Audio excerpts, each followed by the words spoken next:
Welcome back to your live continuing coverage of NAB New York 2019 here from the Jacob K. Javits Center in New York City on BeTerrific. I'm Michael Artsis. Thanks so much for joining us. Got a great guest right now. This man is a good friend, and he has, I think, the single best piece of software ever written. I really love it. I'm serious. And it's really this great, robust software, but it's not just one piece of software, of course. What kind of software company would create just one piece? It's got several pieces of software. Brad Weston, the founder and CEO of Renewed Vision. You guys have Pro Presenter. You've got PVP, which was originally called Pro Video Player. I know you don't like when people say Pro Video Player anymore. Good. It's good. And of course, you've got Pro Video Server. Yep. And you've got Scoreboard now too. Correct. Which is technically it's Pro Presenter Scoreboard. So the differences between these four different products that you just described is, well, one plays back video professionally and the other plays back professional video. So that's no, all of our products are made for different productions. So we started 20 years ago creating software for houses of worship primarily to show words on the screen whenever they're getting rid of their hymnals and going more towards contemporary songs that actually had words on the screen. And then that evolved into, we played back video well. We put words on a screen well. And then there was just more and more need and more desire to actually throw things into the software to do broadcast quality output with alpha key and fill and this kind of thing, and to do widescreen, edge blends with multiple projectors. Lots of different things that were happening in the industry to be more creative with video. We just kind of adapted and continued to evolve the software over the course of 20 years. And now, not only are we at in all these different houses of worship, but this is an interesting thing. So we've been in the last 4 Olympic Games for all the different spectators for the LED walls that are in those different venues. For the lower thirds, for commercial playback and all that kind of stuff. But this is an interesting thing. The U.S. House of Representatives owns 24 copies of Pro Presenter. Do you have any idea why they would use that? Yeah, I think that when they are on the floor and they're giving presentations, they have to put things up on the screen, and there's no better way to put things up on their projector screens. I would imagine their projector but 24 screens. copies. What do you think? Well, I think that they have a lot of presentation rooms. They do. Those are hearing rooms. Yeah. And so that's what they actually use it for, is they use it in the hearing rooms. Each hearing room has its own broadcast video facility, and they use it for lower thirds or to just say what the You thought you were going to stump me on that? I thought I was going to stump you on that because it stumped us for a long time. Really? Yeah, we just sold the software. You should have just called me and said, well, listen, we woke up this morning and we've got 24 copies sold to the U.S. House of Representatives. Exactly what could they possibly use this for? No, it was over a period of time. So okay, yeah. They said, oh, let's have 1 room, let's have 4 more rooms, let's have 8 more rooms. Right. So we've got a new product. Yeah. It's called the BeTerrific Agility Quadricep. Yes. It's a flexible LED panel that's daylight bright. It's water resistant. It's lightweight. It weighs less than 3 pounds per panel. Correct. We're mounting it here on sheet metal. Yes. But I'm not plugging our product. I mean, I am all the time. No, you should. But the reason why I say this is because PVP is running 1, 2, 3, 4, 5, 6 of our video walls made of this product here at the show on 1 copy of PVP. Yep. With 1 MacBook Pro. Yes. And you behind the wheel. Not really. I really should be there right now. Yeah. I don't really have. But you're not. No, I mean that's the other thing. It's like it's like an auto driving car that actually works. So PVP, as you said, it was Pro Video Player. Mm-hmm. We rechristened it PVP because video playback is just one small part of what it does. So it's really designed, whereas Pro Presenter was designed for a single output, or what you would actually do in a broadcast space, or when you just really have one screen as an output, and it's very good utility for that. PVP 3, version 3, so PVP 3. We kind of refer to it as the acronym because it's a combination of a media server, which is to say it plays back media, and then it also is a screen control system. So screen control generally implies an $80,000 or $100,000 system to take live video feeds or playback units as an input and then place them at different areas in different pips and windows and this kind of thing. So we've kind of combined that because we've worked all these different corporate events where you don't need an $80,000 system. We've realized that we could actually do that all in software, and so that's what we've done with PVP. You're at some big places, though. So first of all, I call it the Swiss Army knife, all of the products, because the reality is I haven't come across something that you can't do. Every time, whether I'm with you or we're trying to use it, I go, can you do this? Yes. Can you do that? People go, can you do that? Yeah. Yeah, you just do this. You just do that. And it's pretty amazing. all of the pieces of software. We use ProPresenter to play back video into our switcher on air. So to play clips back, any clip we bring in, so it doesn't affect the main switcher, it doesn't put stress on the switcher, it's just a video feed. We use it for some other things as well, crawlers, tickers, all sorts of great things. Or thirds. And then we use PVP to control all the video walls, projection mapping that we do, all sorts of other things. We use it in a lot of broadcast situations as well, with broadcasters that we work with, building studios, designing studios. Yeah. I know you have a lot of big things. Like you're at the draft day. You do draft day. For the last 4 years, which is like 100 yards long. Let's see. We'll say the professional American football draft. Every year for the last 4 years has been powered. They've got in the last 2 years. This year was in Nashville. They had 200,000 people that were lining the street. It was nuts over the course of over the course of 3 days. 500,000 people. It's unbelievable. That are basically coming out to see a business meeting of people getting a really good job contract. Instant millionaires. That's what you want to say. And you've got the one in Dallas was like 100 yards or something like that. It spanned the entire width of the football field. Wow. So the entire width would be like 30 yards. We were powering all of those LED screens. Wait, 30 yards or 100 yards? The width of a football field? So was it width or was it length? Width. Okay, so width. So it's like 30 yards. That's long. But it was in Dallas. It was over 21 million pixels. We were actually doing 4K outputs from a single iMac Pro, and then mapping content to all of those. Unbelievable. And it's a lot of fun as far as the workflow goes, because we're actually using these little boxes that are they're originally designed for gaming, but have been they've taken over the production world because of the software that's been written for them. So it's a little product from Elgato called the Stream Deck. So it's basically, they're buttons, they're clear buttons, but behind them is a small LCD screen, so you can customize the look of the button, whether it be with a picture or text or whatnot. We use a piece of software called Companion. It's freely available, and it talks to lots and lots of different production equipment. So in the case of the draft, it was just a matter of there's 32 teams in the league, and so we'd have a button for each one of the teams. You pick that button, and then you would pick one of 9 cues that were available for every team, whether they were on the clock or the pick is in or special video highlights or whatnot. So it was all a push-button interface. We didn't touch the mouse the entire 3 days.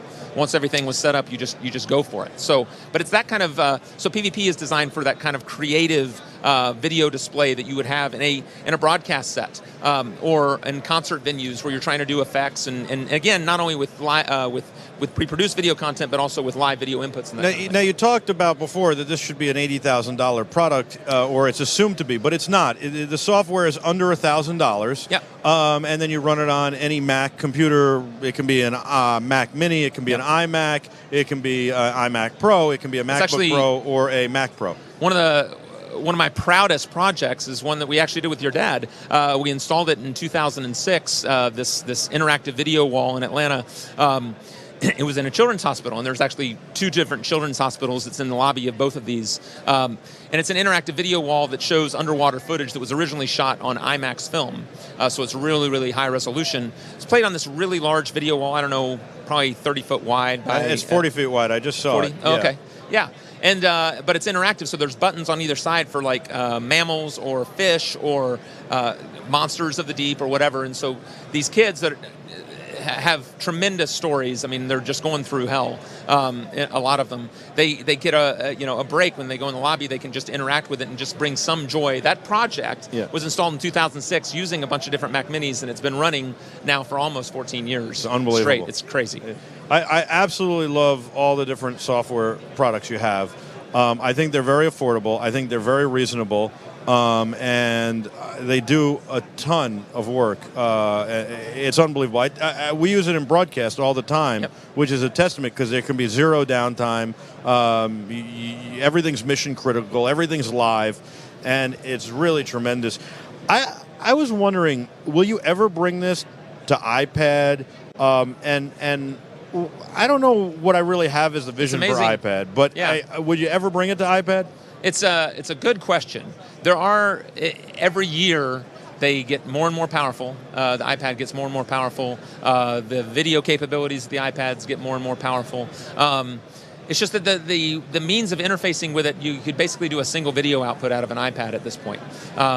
And we're just not there yet where we use iPads all the time. We actually, for remotes, for our scoreboard product or whatnot, you can use it as a remote for ProPresenter, for doing little stage displays. If you wanted to see a prompter as the talent, and you wanted to see, different notes that your producer could actually put up for you.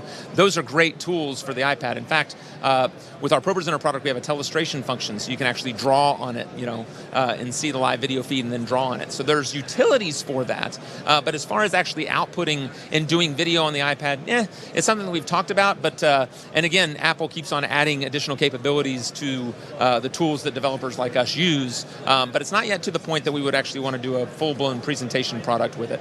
Well, that may change. Yeah, that's pretty cool. That it may change. I think it will. You said they get closer and closer every year. They get better and better. And so I think it will in the future. You weren't able to do Alpha Channel on iPad just 2 years ago, and now you can with the latest version of the iPad Pro. Oh, sorry? Like if you had an app, you couldn't run Alpha Channel video, like an Alpha Channel graphic layer. Yeah, well, gotcha. Right, and now you can. To layer different videos. It's a very robust. It takes a lot of system resources to do that. Yeah, and it's you have kids, you just see how quickly they catch on to technology. And I've got my niece who's 12. She makes these TikTok videos, and it's just, I watch these little snippet music videos that are 15 seconds long. I'm just like, oh my gosh, the effects that she's doing on her phone, it's just so powerful. Where do you get the ideas of how to, as you're always looking to improve the product? Where do you get the ideas? I was actually going to bring that up because you said, when you get into these different venues where you ask, hey, can we do this? And your answer is always yes. There's a reason for that. It's because myself, my team, we are involved with live production. So we're doing live production. We live and breathe it. So we're actually, as the phrase goes, we're eating our own dog food. So in effect, it wasn't long when I was actually programming. It was very frequently I would actually be running a show, a corporate event or a conference or whatnot, and then on the downtime I would actually have my laptop sitting over here, and I would see some bug or some little enhancement that I could make, and I would actually be programming the software simultaneously at the conference, because as you know, at conferences there's often a lot of downtime. Well, we want to tell you about the second quarter accounting, and first we want to tell you about our revenue, then we'll tell you about our projections, and then we'll tell you where we landed. But you mentioned the replacement for the $80,000 or $100,000 hardware solutions, and these systems are fantastic. They're far more capable than what most people actually use them for. I should say that. So we built software that would do what 90% of people needed it for corporate events, for trade shows like this or whatnot. For broadcast, for sports, clearly. Sure. There's a lot of applications. Love it. Renewedvision.com. I think it must be amazing. I got to ask this question.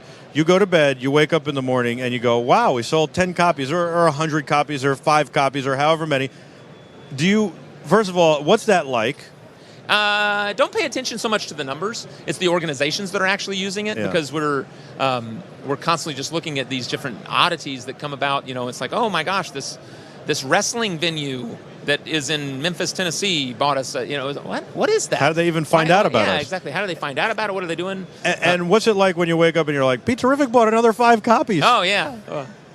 I don't know. Ask me tomorrow morning. I'll tell you. But so the other question is, when you wake up and you see that and you look at it, are you ever like, this is unbelievable? I went to bed. I mean, you obviously did the work and continue to do the work, but you go to bed and you wake up and boom, 5 more copies were sold. It's cool. Yeah. And it's also a tremendous burden and responsibility, because you realize that this is a global economy, and you have people that are buying it in China and Australia and all these different places. And you realize, my gosh, if there's some small problem in this software, we're going to have thousands of users whose events, services, whatever, conferences are impacted by that. Of course. You really do feel the weight of it. Now, the good thing about it is that if it is, what 95% of our customers are doing, then we find out about it really quick and we can fix it very quickly. But yeah, the quality assurance process, the QA process for our software has to be stringent. What is that like? I mean, how do you test it when you're coming out with a new version or fixing even a bug?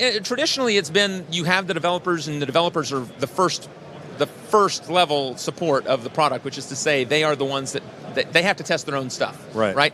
And then their peers. So if but I'm how do writing you the do software, that? You don't have like a huge video wall in your office. No, but video walls are just video outputs. Right. So we have lots of 4K displays and lots of HDMI displays or SDI displays that are in our office to actually test these different things. But if I'm developing a piece of software, if I'm writing the software, after I test it and make sure everything works well, if you're my coworker and you're writing software, then I'll say, okay, I'm going to give this to you so you can test it out, make sure it's good. So the independent code review between developers is the first line. Then we have a QA team that then is going through all the different tickets and is looking at it holistically to make sure that what I fixed in this area of the program isn't impacting some other area of the program unbeknownst to me. So it's a daunting process because everybody uses the software in different combinations of ways. Different features. You might be using feature A, B, and C, and another person might be using A, B, and D, and does it behave differently? Or does it in the order D, B, and A. And then you don't know what, okay, what exactly are you doing? You have great customer service. I need to mention that. Oh, thank you very much. It really is remarkable. What advice would you give to a young developer who's starting out, maybe even has an idea for a piece of software, but I don't know how to market it, I don't know how to fund it, I don't know any of this stuff? So you're asking a dangerous question because you either have gumption or you don't, right? So college education is important. Yeah. But I interviewed a kid that was 17 that had written an app that was one of the most beautiful apps any developer has ever submitted and said, hey, we've done this. He was 17 years old. He was a junior in high school. He just had the gumption. He got it. Yeah. He did this because he had a passion for it. So regardless, if you're wanting to program because you think you can make some money being a computer programmer, don't become a software developer. Do whatever it is that you're passionate about. Find whatever it is that you're passionate about and pursue it with all your heart, and then you'll be successful. In regarding the software development, yes, you can go to college, but college is going to teach you how your mind can think with regards to algorithms or that kind of thing. Basically, my viewpoint is if you want to start with something small. The first line of code that anybody actually learns to write, first application that anybody learns to write is called Hello World. It's basically to just print Hello World on the screen. Sure. Find your equivalent to do that if you're going to write an iPhone app or whatnot. And then take baby steps. You can have the idea of what you want to do long term. If you want to solve a problem, then that's great. If you want to program games, then that's great. But start with, hey, I want to put a graphic on the screen. Just take things in baby steps, because then that will actually motivate you in your morale, because, hey, look what I accomplished, and then let you... You gave two really good pieces of advice there. Yep. One is do what you're passionate about. Yep. And two is take baby steps. And you gave four. Three is gumption. You have to have gumption and go get it. Okay? And then I think your greatest piece of advice there was basically to not be afraid. Yeah. Was to just go for it. I didn't say that, but yeah. But but you were saying it and just doing it. And the last piece that I think is so critical too is fix a problem. Even if you're making a video game, because you said fix a problem or make a video game, but they're actually can be the same. The people and the developers who have been the most successful fixed a problem, even gamers. So think about this for a minute. Fortnite fixed a problem. That's why it was so successful and popular. They could think about that at home, what the problem was, but there were several problems they fixed. They gave the game away for free. Yep. They allowed people to battle each other very quickly. The game is over very quickly. It's competitive. I mean, it really solved a lot of problems. Sure. And there were a lot of things on the fringe of all of those things individually. They were the first to put it together, number one. Number two, solve a problem. Yeah. You solved a problem. Yes, there were $80,000 whatever systems that did this. You said there are churches, there are corporations, there are trade shows, maybe some broadcasters that really could benefit from something that didn't cost $80,000 and had, as you said, 95% of the features. Right. And there you go. Right. You solved a problem. And so when you're doing something, you don't just go, well, let me make this game because I want to make a game, or let me do that because I want to do that. Solve a problem. Yeah. Not to bring us full circle, but our panels solve a problem. Yeah, they do, absolutely. I'm glad you actually came around to that, because, again, ProPresenter is serving that single screen kind of thing, but what PvP is doing. So everybody is used to looking at, every single day, they're used to looking at a 16:9 aspect ratio, or flipped on its side, since so many videos are recorded, vertically on your phone these days. 9:16. Well, and it's not even an actual 16. Right, But the point is, people are used to visual images being shown in some sort of roughly 16:9 aspect ratio. So for one of the longest times, what I'm thinking about when you're actually doing video staging, or you're trying to create a unique set design or whatnot, is to create something that is not that standard aspect ratio. Think outside of the box. Video does not have to be a rectangle, right? Video does not have to be flat. And that's one of the cool things about your product, is that it offers this idea that, it doesn't have to be flat, and it doesn't have to be a sanctioned curve. There are LED products that actually do a curve, but basically all it's doing is it's changing the framing, so that you just change a little angle for every single panel. You take a fixed tile and you put it on this angle, the next one on this angle, the next one on that, you're making a curve. Right. Yeah, I think it actually solves, you're right, and it solves a couple other problems. I want to get back to that video thing in a second. But it does, because first of all, you know what a traditional video wall tile looks like and how much it weighs, and it's rigid. So, they usually weigh between 23 and 55 pounds each. You need tremendous amount of rigging to mount it. You can spend as much on rigging, mounting, installing as you do on the actual product. Sure. Makes it cost prohibitive, makes it also hard to install. You get all sorts of other problems involved, engineers and all sorts of things. This goes up with a piece of sheet metal, weighs less than 3 pounds each. Put it, curve it any way you want. Not even sheet metal. I mean, you could use a wooden structure just so long as you actually glue or drill some metal in different places. So the idea of having that flexibility, because one of the things that I love about video walls and LED in general is that you're not limited to any specific size ratio, nor are you limited to a single screen. Correct. So if you have a video, everything is tiles. It's modular in some form or fashion. In the case of your product, it's 12 inches square. Right? So the idea of actually breaking that up, as we have here, into lots of different screens and lots of different aspect ratios for staging purposes, whether it be on a broadcast set or on a concert stage or whatnot, the ability to actually treat multiple pieces of your single output as separate screens is extraordinarily powerful and creates a very, very cool visual image. Because my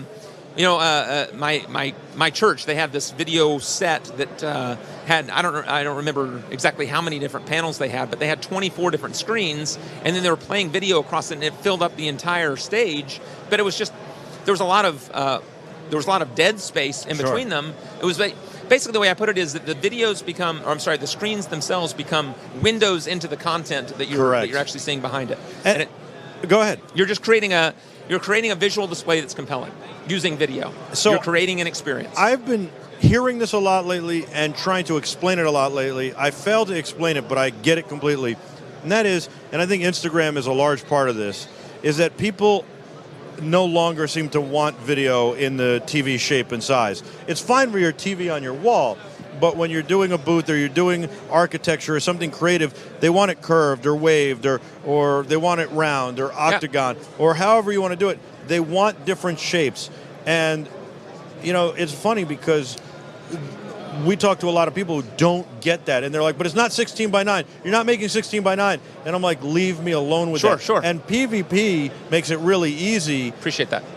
To do this with video. It doesn't matter what shape I give you, we'll be able to put video on it. Well, I think it gets back to you're trying to create an experience, right? And anytime that you're dealing with 16 by, and content is key, sure. But when you're dealing with so much of the video content that you're actually watching, that is curated content, which is, say, produced content or whatnot, that is telling a story, and that is the curation, that is the experience you're creating, is the passive experience of just watching a video on a screen that is a compelling story, right? So content is very important.